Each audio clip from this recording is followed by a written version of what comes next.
Paano tayo kakain? Eh, wala tayong cash. Hindi ko pa naman naibebenta yung mga nadugas natin. Bukas na lang tayo kumain.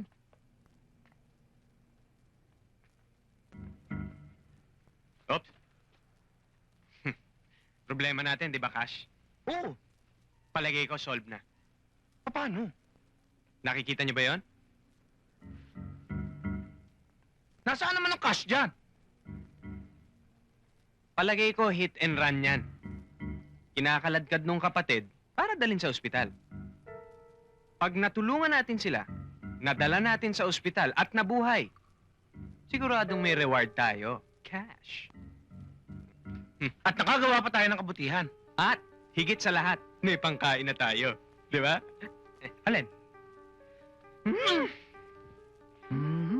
Tatanong lang eh.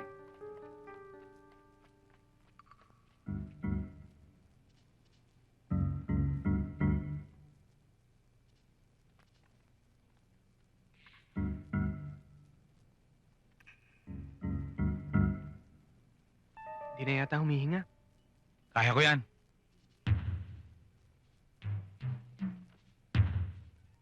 Huwag kang makailam. Kami bahala rito. Mga eksperto kami. Basta, mag-relax ka lang muna dyan at kami bahala. Aabot sa ospital yan. Alam namin na hit and run yan. Tsaka lang.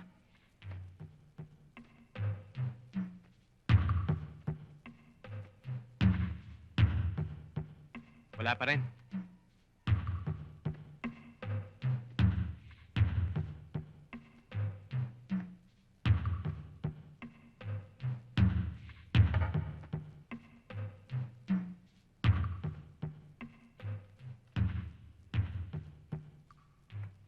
Wala pa rin.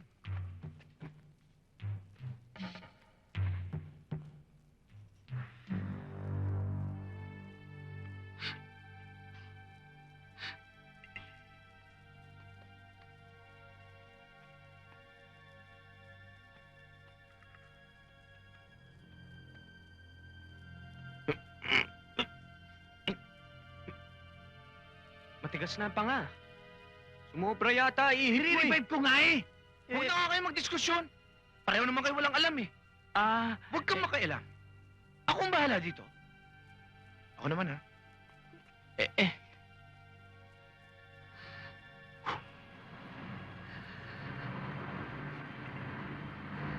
Walang galang na ho sa inyo.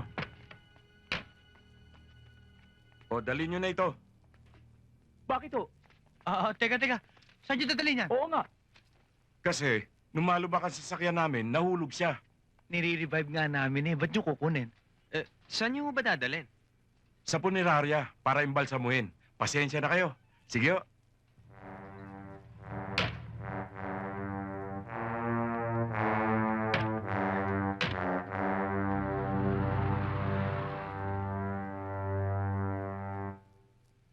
Bakit di mo sinabi?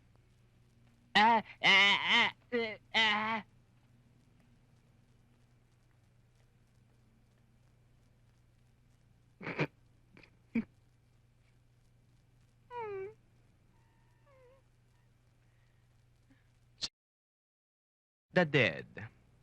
In scientific terms, sa Tagalog, pumapatol sa patay.